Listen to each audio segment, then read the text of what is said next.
திருமகள் TV பல்சுவைகள் படைக்கும் பாசறை. தமிழ், தெலுங்கு, மலையாளம் உள்ளிட்ட பல்வேறு மொழிகளில் சுமார் 40,000க்கும் அதிகமான பாடல்களை பாடியவர் எஸ்பி பாலசுப்ரமணியம். பாடும் நிலா என ரசிகர்களால் அழைக்கப்படும் எஸ்பிபி கடந்த 2020ஆம் ஆண்டு செப்டம்பர் 25ஆம் தேதி கொரோனாவால் உயிரிழந்தார். அவரது பண்ணை வீட்டில் உடல் நல்லடக்கம் செய்யப்பட்டது. அங்கு இவருக்கு நினைவு மண்டபம் கட்டப்பட்டுள்ளது. இவருக்கு 4வது நினைவு தினம் அனுசரிக்கப்பட்டு வருகிறது.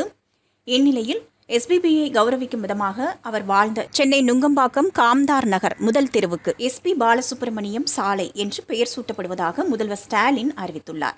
அவரது பெயருக்கு சிறப்பு சேர்க்கும் விதமாக இந்த நடவடிக்கை எடுக்கப்பட்டுள்ளதாக முதல்வர் கூறியுள்ளார். எஸ்பி பாலசுப்ரமணியத்தின் மகன் எஸ்பிபி சரண் முன்வைத்த கோரிக்கையை ஏற்று இந்த நடவடிக்கை எடுக்கப்பட்டுள்ளது. தமிழக அரசின் இந்த அறிவிப்பு எஸ்பிபியின் ரசிகர்களை மகிழ்ச்சியில் ஆழ்த்தியுள்ளது.